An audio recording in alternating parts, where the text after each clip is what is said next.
The Major Spoilers podcast covers news, reviews, and of course, spoilers, and goes into details about the topics discussed. So if you haven't read, listened, or watched the items we talk about, you might want to come back later. I'm Matthew. Rodrigo. And I'm Steven, and you're listening to the Major Spoilers podcast, the podcast for pop culture and comic fans. In this issue, there's a mammoth in the valley, there's a riot in the streets, there's a plague in the 12th century, and a chicken in every pot. Travel with us to the edge world where you can't take the sky from me, but someone's probably willing to take your life. Plus, the Major Spoilers repartee comes standard in every podcast, along with cruise control, wire wheel spoke fenders, two-way sneeze-through wind vents, sponge-coated edible steering column, chrome fender dents, and the Major Spoilers podcast is on the factory air-conditioned air from our fully air-conditioned factory. Welcome to issue 1077 of the Major Spoilers podcast. Thank you so much for downloading and listening this week. Hey, we're going to be talking about Edgeworld later on. No, it's not that cartoon with the sexy lady and the detective guy. I'll let you figure out which one I'm talking about. But we're going to be talking about that a little bit later in the show. Hey, if you haven't checked out our Discord server, you probably ought to. It is a very good place. A lot of cool people coming and hanging out every single day, including a new guy today, Foggy. And there were certainly a lot of nice little gifts welcoming Foggy to our community. So welcome, Foggy. Now, I heard he went a-courting. Is that true? It's different. You need to clean out your ears, but yeah. Foggy went a-courting. Nope, Crembo. That's not how the song goes. But dear listener, you can find out the truth when you head over to our Discord server. There's a link in the show notes, and you get to join it absolutely free. We're glad that you're here this week. Real quick, Rodrigo. Beneath the Planet of the Apes and Return of the Planet of the Apes. What's going on there? Oh, that's me. Oh, okay. So, I have this child, and they have come home from college, and wandering in from work yesterday, they walked into the last 15 minutes of Beneath the Planet of the Apes. The original? The second one, the good ones. 1970s, yeah. This one is from, I think, Beneath is from 70. The original Planet of the Apes is 68. So Beneath the Planet of the Apes, and this is a spoiler for a movie as older as me, ends with Charlton Heston detonating a nuclear weapon that destroys the Earth. So the kid comes in, I'm talking to them. I'm like, hey, this is the second movie of Planet of the Apes. We've seen the first because Rod Serling wrote part of it, but they had never seen the sequel. So we're watching this, and you get to the point where, oh no, they shot that guy who looks just like the NRA guy. And I'm like, yeah, irony. That's the other guy who looks like Charlton Heston. Then they shot the real Charlton Heston, and they're like, oh my gosh, what, how does this end? And then Charlton Heston blows up the world. And then you hear the guy from the House of Tomorrow cartoons, Paul Frees, going, an insignificant blue planet imploded and everyone is dead. And they're like, holy S-bombs. And I'm like, yeah, that's movie 2 of 5. So they were about to go out and walk and exercise and be a healthy person. But then came Escape from the Planet of the Apes, which directly lifts from that ending. So the world blows up. Now there's the next film. So we're watching it. And of course, that film, again, spoilers for a movie 50 years old, has Roddy McDowall and Kim Hunter travel back in time as chimpanzee scientists Cornelius and Zira and get tied up with the president, played by the guy from Knots Landing, and an evil scientist played by Victor Newman. And so they've seen this horrible, nihilistic, world blows up ending. And so they sit with me for 86 minutes and watch this movie. Now, I don't know if you know how this movie ends, but the nice couple doesn't end good for any of the apes, except for the one that will someday rise up the Planet of the Apes. Right. So the nice couple that we've spent 90 minutes watching and getting to like, they're adorable. Their interplay is cute. It's like a rom-com. They take her shopping on Rodeo Drive. He's all like, oh, I'm going to a prize fight. I think it's awful. And they have these moments where they're at a cocktail party, a 70s Hugh Hefner cocktail party in ape masks and pajamas. And they're just like, ha, ha, I do love this new grape juice. And then it ends with her giving birth, getting shot by evil Victor Newman, him killing Victor Newman just as the police show up to see him kill Victor Newman, shoot him dead. Curtains. There's a bit after that featuring Ricardo Montalban, the greatest actor of the 60s and 70s. But after, that's the third film of 5. After seeing the world blow up and then the cute couple get myrtlecated, the child is like, I don't need to see 4 and 5. I'm like, but they're good. No, I'm going to go for my walk now. And I realized that the child would have been very happy to have that movie just be Cornelius and Zira having happy adventures and ending with them living in a penthouse on Park Avenue. And I couldn't figure out if that's like my child specifically. Is it a generational thing, like where, you know, now you can go and you can watch Bridgerton? I think the deal is that these monkeys from the future who have traveled to the past are having a better life than Gen Z will ever have because of capitalism. Yeah, that's the moral of the story. So that's why she's depressed and doesn't want any part of it, because she realizes those apes can afford an apartment and groceries and going out and partying, and her generation gets none of that stuff. So there you go. So that's the valuable lesson that you get from the apes. Here's what I think. Movie endings are fashion, right? You guys went through the 90s just like me, and you know that there for a while you literally couldn't make a drama that didn't have a twist ending, right? True. Like, you absolutely had to have some form of twist. Otherwise, people would be like, there wasn't even a twist, right? Like, it just became so fashionable that there were no non-twist movies made in the 90s, it feels like, right? So in the 70s and into the 80s, it's my understanding that there was this call for like more grounded, more realistic movies, certainly in the 70s. And that means not happy endings. Happy endings are not. Oh yeah, I've got a whole not realistic. I've got a whole reason for why that happened in the 60s and 70s. So absolutely, you look at these movies, and they end tragically, often kind of out of nowhere. I think a lot of movies are setting themselves up to be nice or have a good ending or a happy ending, but then they are just like, and then the police finally find them and shoot them, right? And you think about all of the famous couple ones, right? Bonnie and Clyde, Thelma and Louise, Butch and Sundance. They all Logan's Run. Yeah, they all of those. They like the happy couple gets gunned down at the end. That is actually there's a very good point. There's a very good reason why all that stuff had happened. Is it Nixon? It's Nixon, isn't it? No. I may actually do that as a special episode, but let me give you a real quick sneak peek reason why this happened. It's because the movie industry was hobbled by the Hays Code, and by the 1960s, the movie industry was suffering horrendously because movies made in the United States and distributed in the United States had to follow the Hays Code, but a foreign film did not have to follow any of the restrictions of the Hays Code. And so we see the rise of the art house theaters in the early 60s because there's none of those constraints. So that's where you get to see all this nudity, and you get to see all these really weird European French New Wave starting to appear.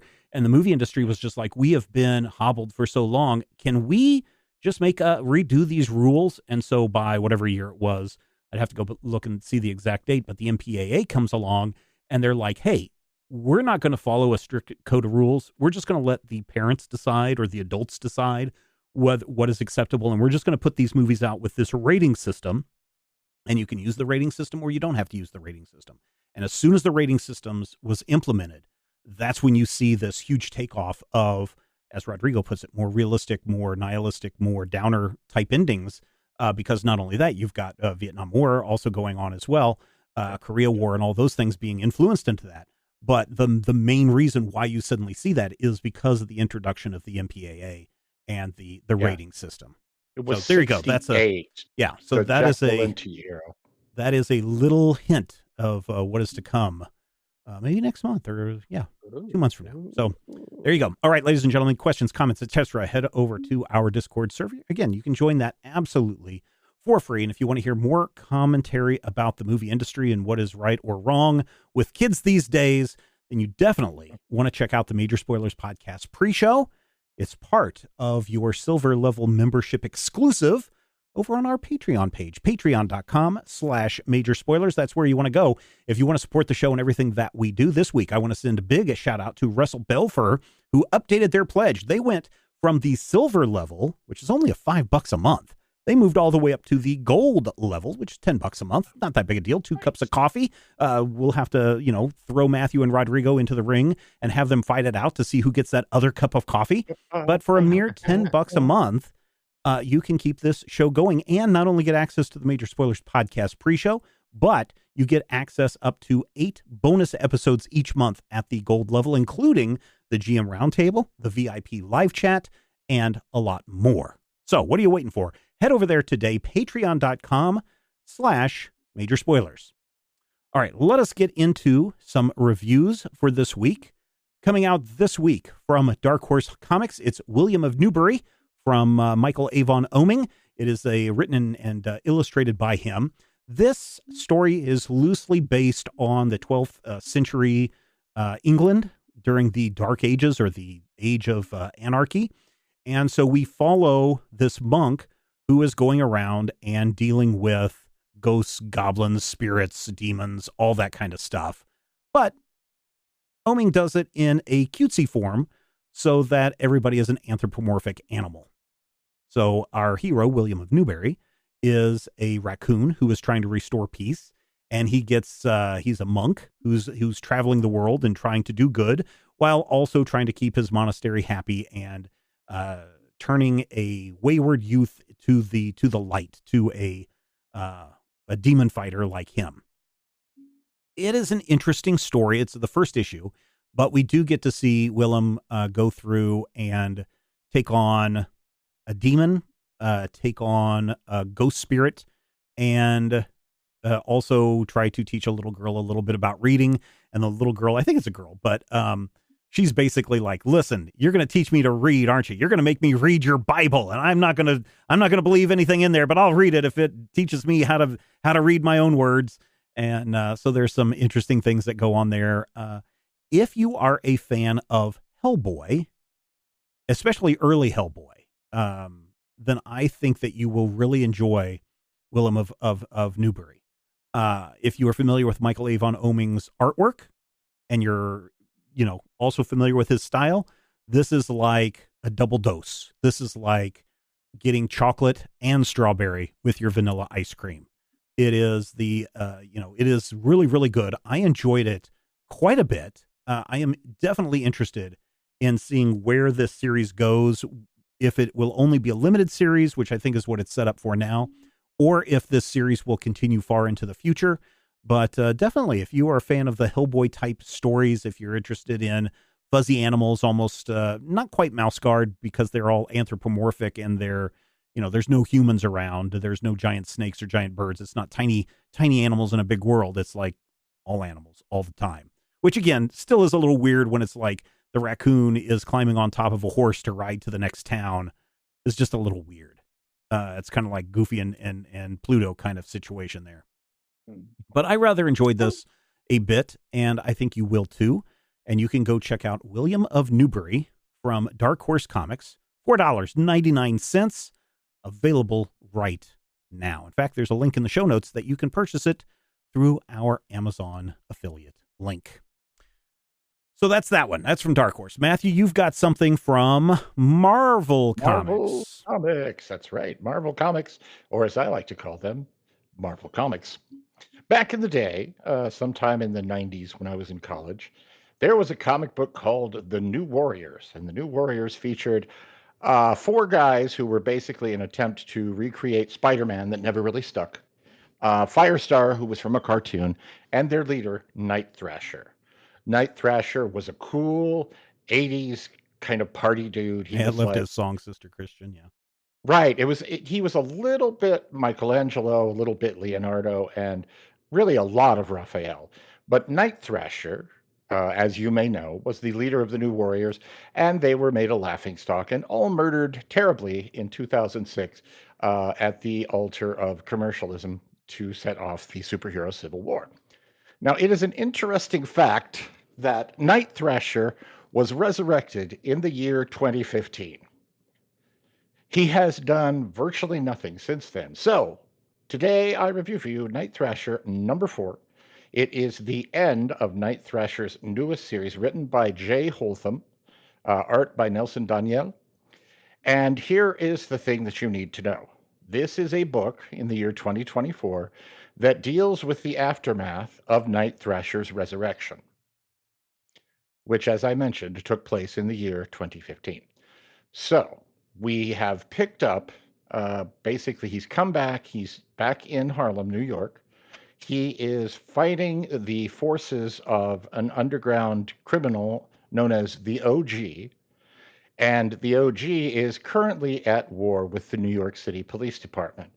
And part of the reason they're at war with the New York City Police Department is overt demonstrations in the previous 3 issues of excessive force, improper policing, all sorts of things that are very, very important in the year 2024 and, probably the last decade or so. But more importantly, as I mentioned, this is a book that picks up from a story 10 years ago. So then you have to ask yourself, what's going on here? Is it something where we're really dealing with Night Thrasher as a character? In the 90s, he got a lot of flack, and I think, is still mocked today as being just the dude on the skateboard. Marvel editorial overtly mocked him and the New Warriors in stories on panel throughout the 2000s. So we're at a point here where 90s nostalgia has brought this back around. And in this issue, we see Night Thrasher stopping a war between the police, thanks to a friendly sergeant, and the OG, who we find out is actually an unexpected friend, his former sidekick. So as this story wraps up, Night Thrasher has agreed, I'm going to stay in Harlem. We're going to work together. We're going to work with the police. We're going to try and make a better world, blah, blah, blah, fish cakes. All in all, it is interesting. And I feel like it had some things to say throughout those 4 issues. And I feel like some of them it said very well. And I feel like when we get to the end here, it just all sort of comes to pieces, because the reveal that the OG was actually, skip ahead 5 seconds if you don't want to know, New Warrior Rage came in issue 1, and Rage was played as a very straightforward, almost universal serial villain. And then we find out that the reason he's acting like this is that the police have been, over policing, shooting people, brutalizing people. And you get a little dissonance there. And then we get to the end of this issue where the overzealous policeman, who's been part of the problem for 3 issues, just says, okay, Night Thrasher, you're right. And the OG, who's so angry and literally named Rage in many stories, just says, okay, Night Thrasher, we're right.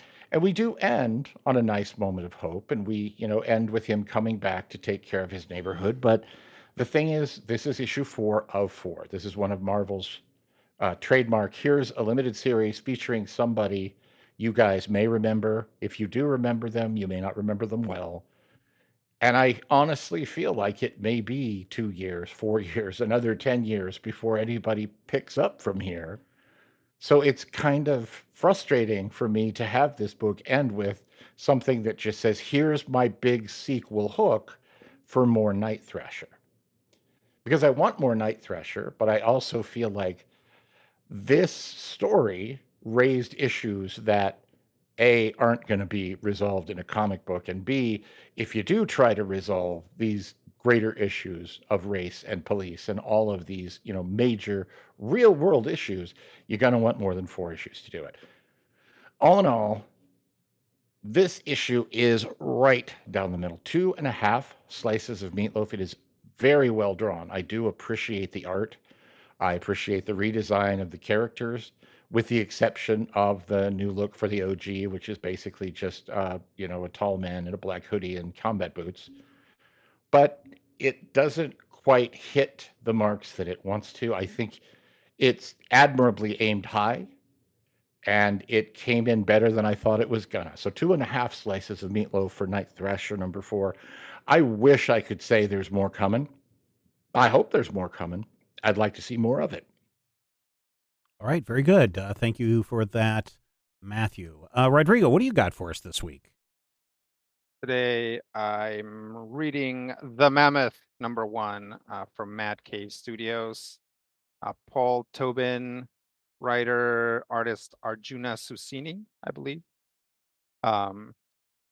It's the story of a small scientific team that wants to go into this valley and figure out why it has had decades apart these huge seismic events, which seems pretty straightforward. But it is not straightforward because there's something else going on. Just so you know, within 2 pages, like this isn't really a spoiler. It's in the solicitation. A character dies, and they die very graphically and violently. So be aware that that's in the mix. There's a mystery. There's something supernatural presumably going on, and other people tell the scientist, hey, there's something supernatural going on. But it's a team of scientists, so they're like, shut up, idiot. So that's interesting. Usually in a team, you have a little bit more of a mix. But these guys nope, they're just scientists. But things get very weird very fast. So by the end of this issue, I think everybody is pretty aware that something's going on, especially given that very last page, which I won't spoil, but you should check it out. The art is really good. Altogether, the art and the mystery give me an I hate this place sort of vibe. I'm not saying necessarily that they're like extremely similar or anything like that, but there is something about them that has this kind of like supernatural mystery done with characters that aren't, or in character designs that aren't like super realistic, but that, have like big expressions and big like designs and personalities. So I'd give this 4 slices of meatloaf. I liked it a lot. I'm really looking forward to issue 2. Yeah, you guys should check it out. Very cool. Very, very, very cool. I was trying to look really quick, Matthew. I was trying to find the sales data for Night Thrasher, but I cannot find them easily anymore.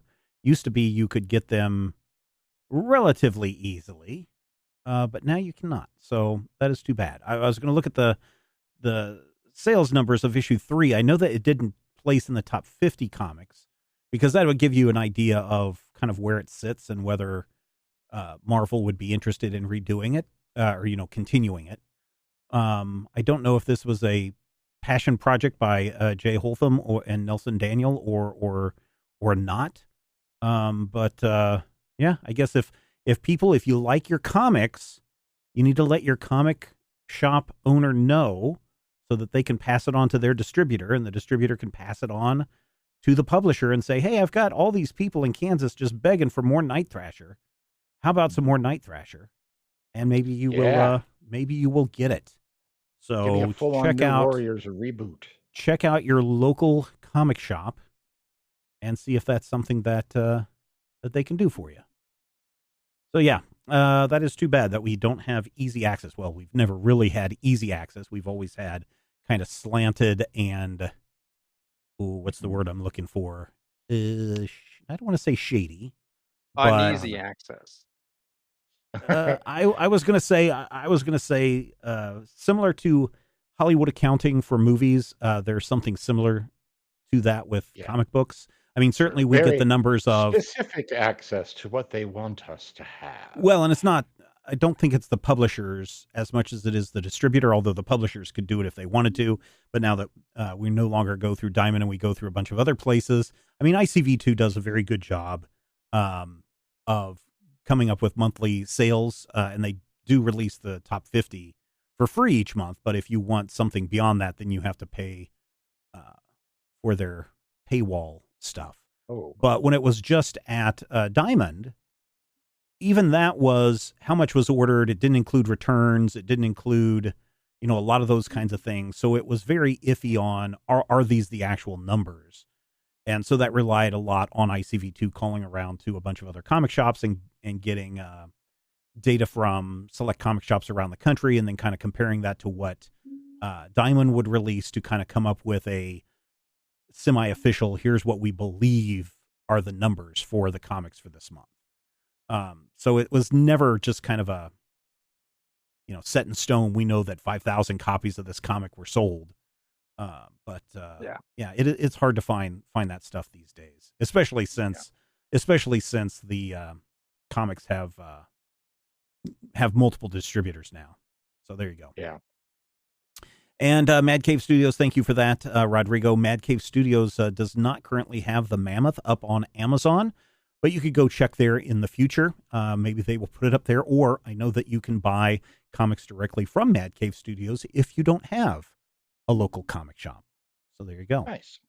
And again, if you are enjoying the show and you want a little something more in your ears each week, then head over to our Patreon page, patreon.com/major spoilers. Sign up for more, get more, and keep us going so you always have more. We'll be right back. After these messages, we'll be right back. All right, this week, trade paperback discussion time, ladies and gentlemen. Edgeworld from Chuck Austin and Patrick Olifi, or Olif. This is a comic that came out in 2022 from Dark Horse Comics. It is a space western where we get to meet the sheriff, who's not a sheriff, Killian Jess, who has to deal with the weirdness on this planet. And in the process, he ends up a little bit of True Grit, a little bit of Dancing with Wolves, and some space shenanigans. And that's a lot of Serenity, a lot of Saga. Yeah. What'd you think there, Matthew? Give us some more details on this whole comic book thing. This is only volume 1. I don't know if there is a volume 2. I did not look to see if there was a volume 2.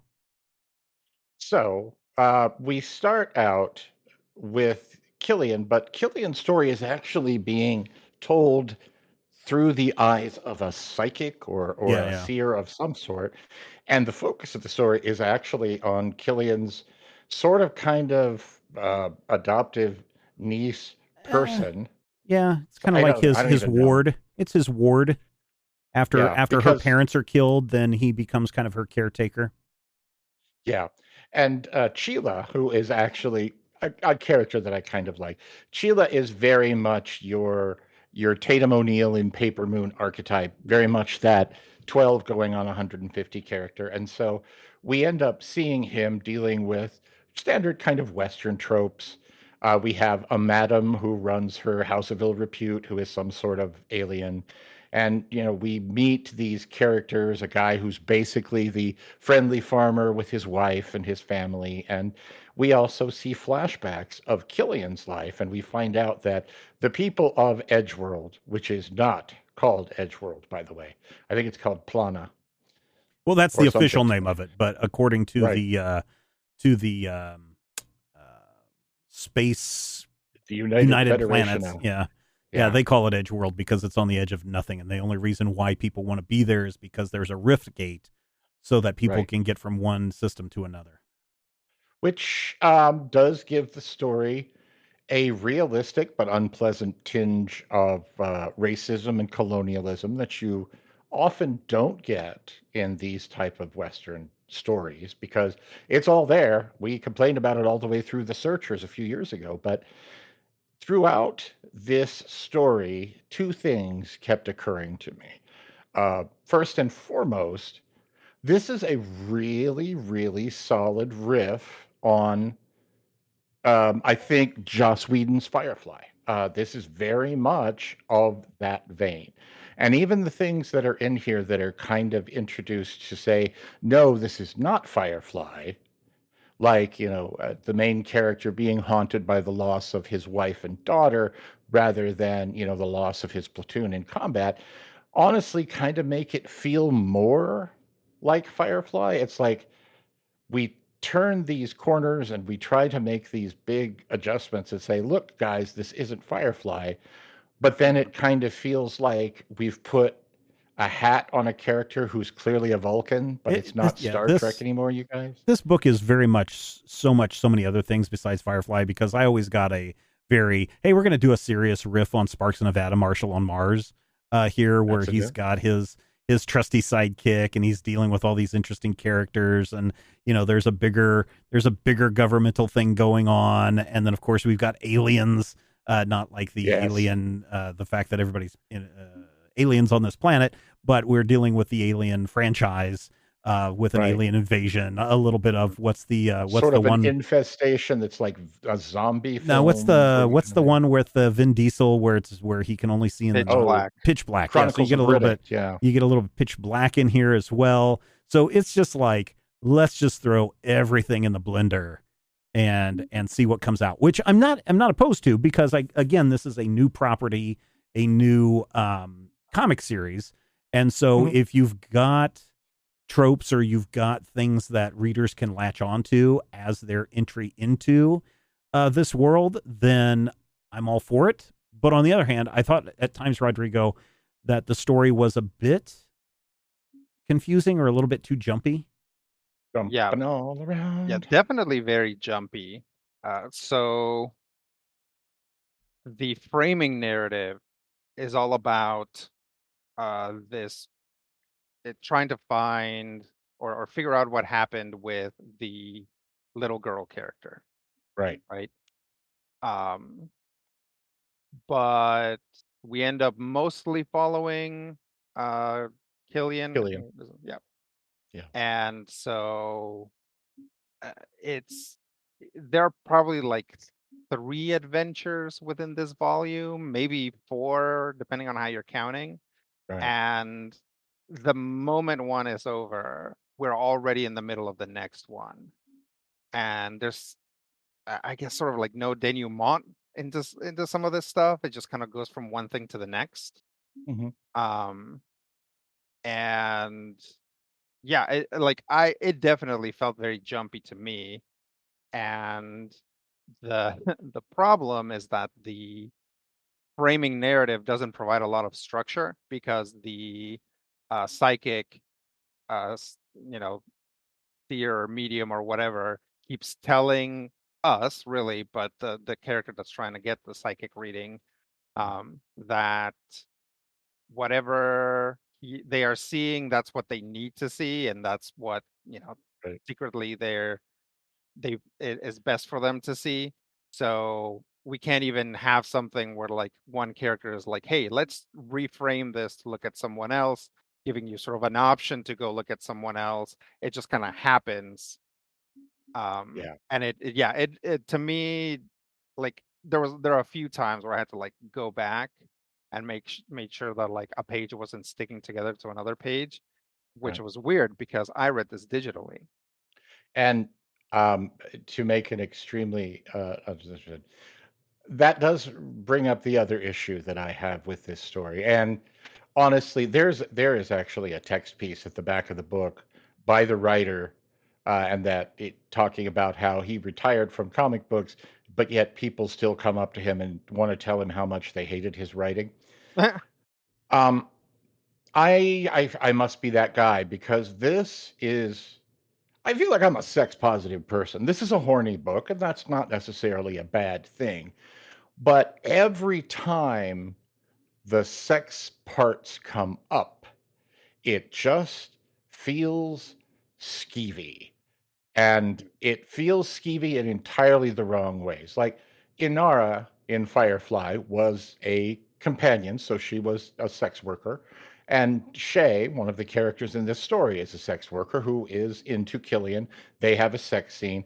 The sex scene that they have is actually used for exposition, but more importantly, it seems to be used to show what a big, virile, awesome man Killian is, which just skeeves me all to heck. And I feel like there is just a I don't even know how to explain it. There's just a tone where it's taking itself seriously, but doing things that make me not take it seriously. An alien character appears near the... Did you ever watch Deadwood? No. Yeah, I think if you watch Deadwood, I don't know if that was an influence for Chuck Austen or not, but if you watch Deadworld, a lot of this kind of attitude is very much in this comic book, where you have horrible people doing horrible things, and oh, by the way, I just happen to be getting some oral sex from somebody while I'm chewing out the rest of my underlings for not doing their job correctly, right? So Deadwood is very much in line with some of that shocking stuff, and I think that may be part of, don't know the intent of the writer, but I think that is part of that is in here, is very much, this is a Deadwood type community where you have a doctor and a drunk, and you have the outer edge of people coming in into that. So I think as a framing for some other media, and again, you seem to be focusing a lot on Firefly, but I think that again, like I said, there's so much other Western media that is incorporated into this. Like I said, a True Grit with Sheila losing her parents and having that grudge on her shoulder and wanting to kill all whiteys is kind of a thing, right? So yeah, I think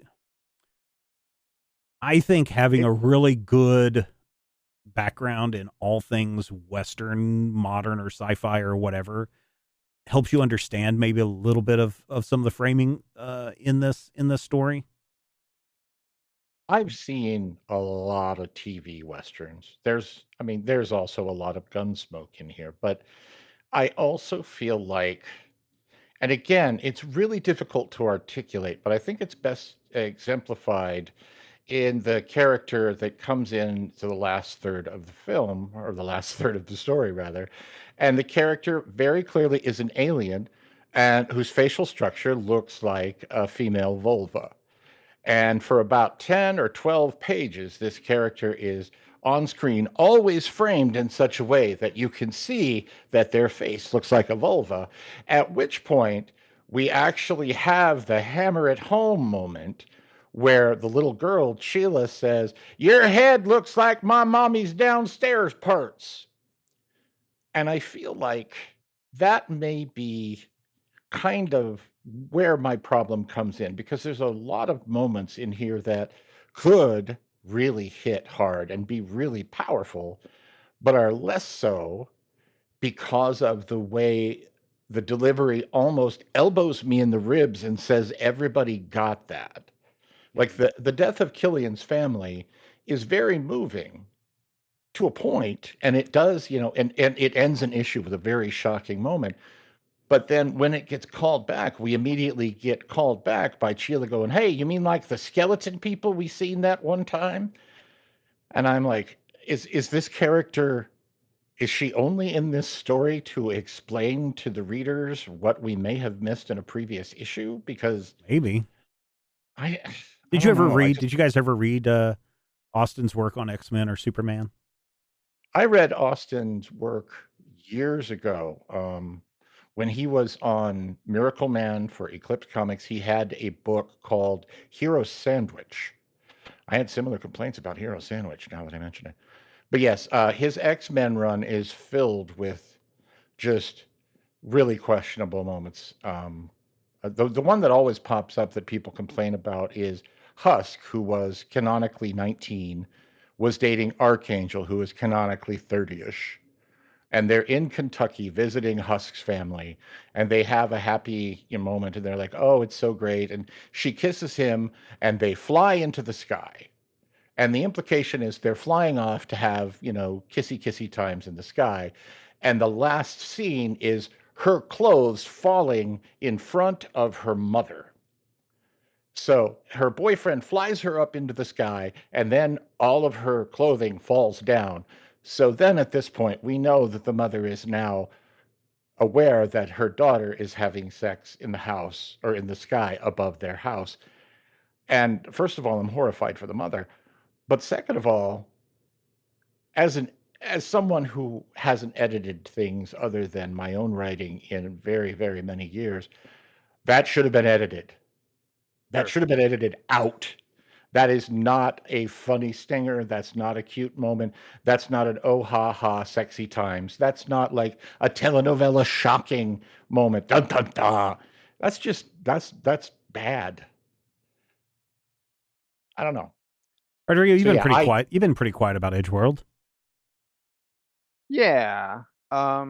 So definitely when I'm reading a book, I try to figure out what is this book saying, right? What does it stand for? What is it trying to say? Not necessarily what is the author trying to say, but what is the book effectively saying? Often narratives will or books or comics will say something different than what the writer wants.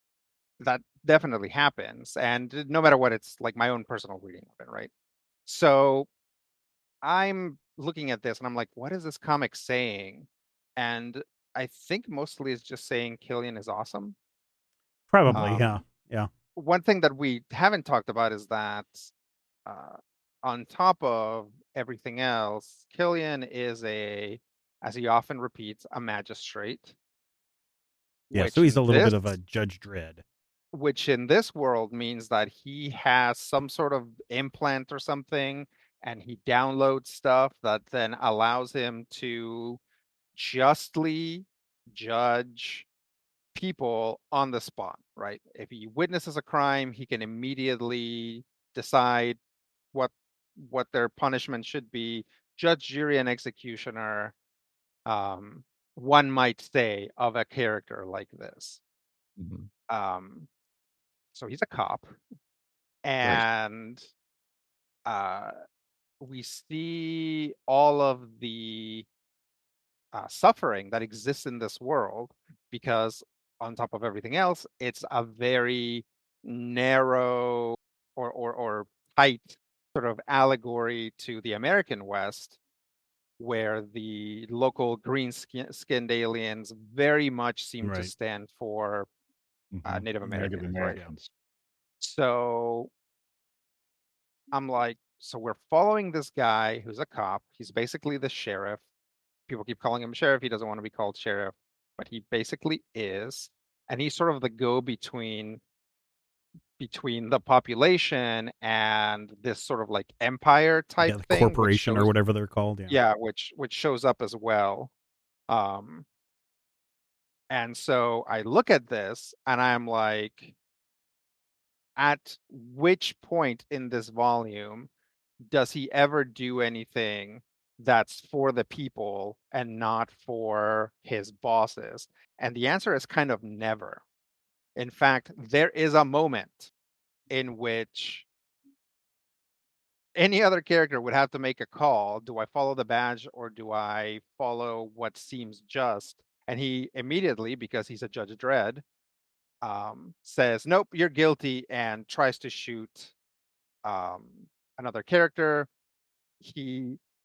But also then he's absolved of it because the reason why he shoots that character is because another character interferes, and he the shot goes wild and kills him, but he was going to kill him anyway, right?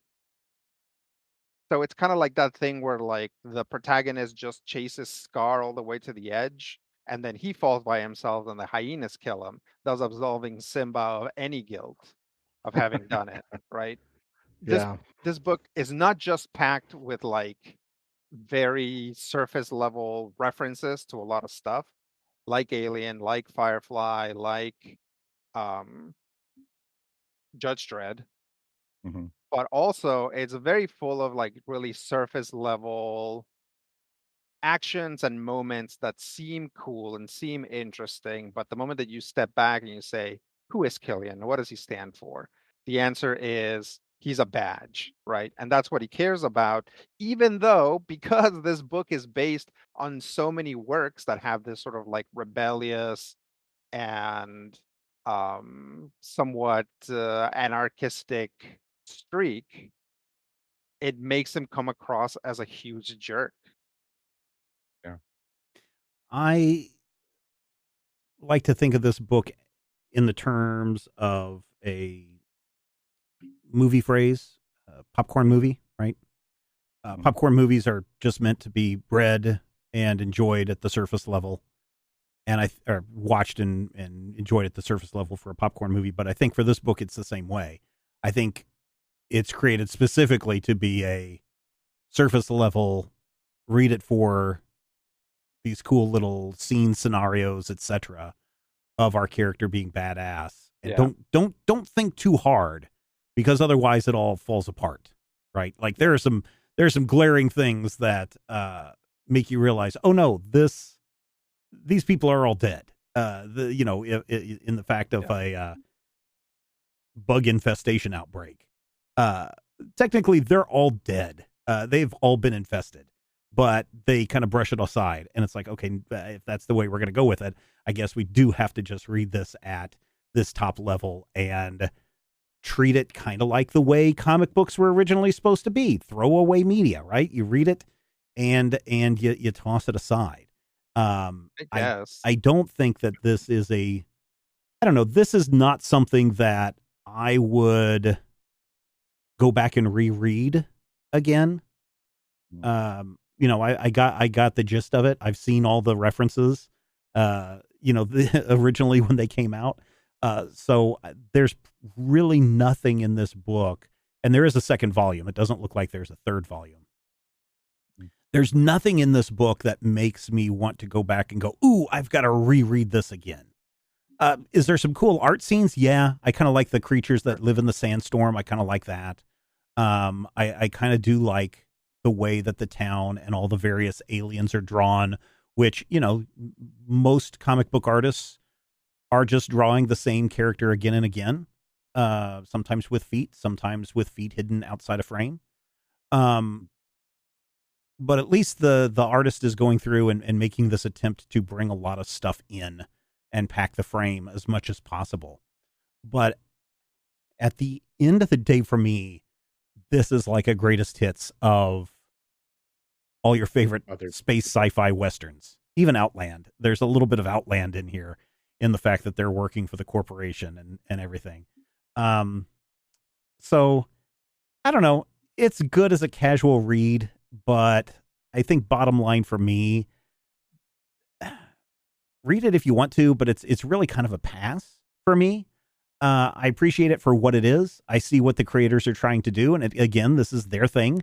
They get to do exactly what they want to do with it. This is their creator-owned work that they're bringing to Dark Horse and saying, hey, here we have this thing. Would you like it? I will applaud Chuck Austin, who left comics for a decade because of many things, including writing reviews like this one. Yeah, including writing to us and telling me I should fire Rodrigo, kind of things. But I applaud him for coming back and trying to do something different. But at the end of the day, this is kind of a pass for me. Read it if you want to, but this is not a book that I want to keep around. It's not something that I want to sit on my shelf and pick up every 5 years or something to read. Rodrigo, final thoughts from you, or final ruminations from you? Yes. So as you point out, I have some history with this book in that I reviewed the first issue when it first came out. And I said that it was pretty tone deaf on the year of 2022 to have a cop show up, claim that he's judge, jury, and executioner, and start killing people. And that's what got us a letter. But I stand by it. I like, this is not a protagonist that I like or want to like. And all the other characters that are around that are maybe a little bit more interesting are really secondary to the main character. And we keep seeing stuff filtered through the main character. So anything else that would be interesting about this world gets kind of tainted. So it's a pass for me. Matthew, final thoughts from you.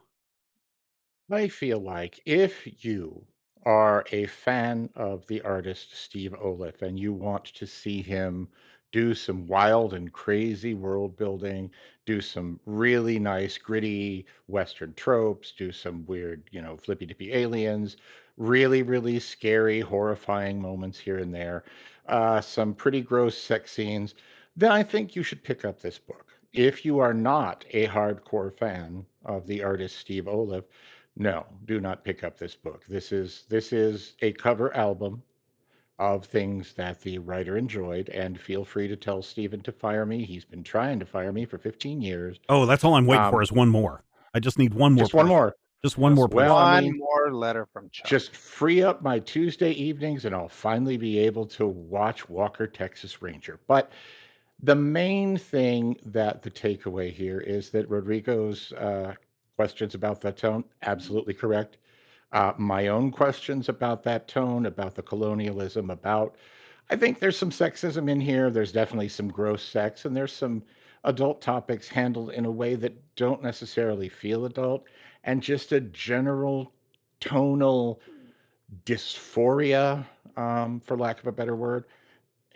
There are better ways to read this story, and those are probably the original stories that it is homaging. So, it's a comic book. There you go. I would not recommend it.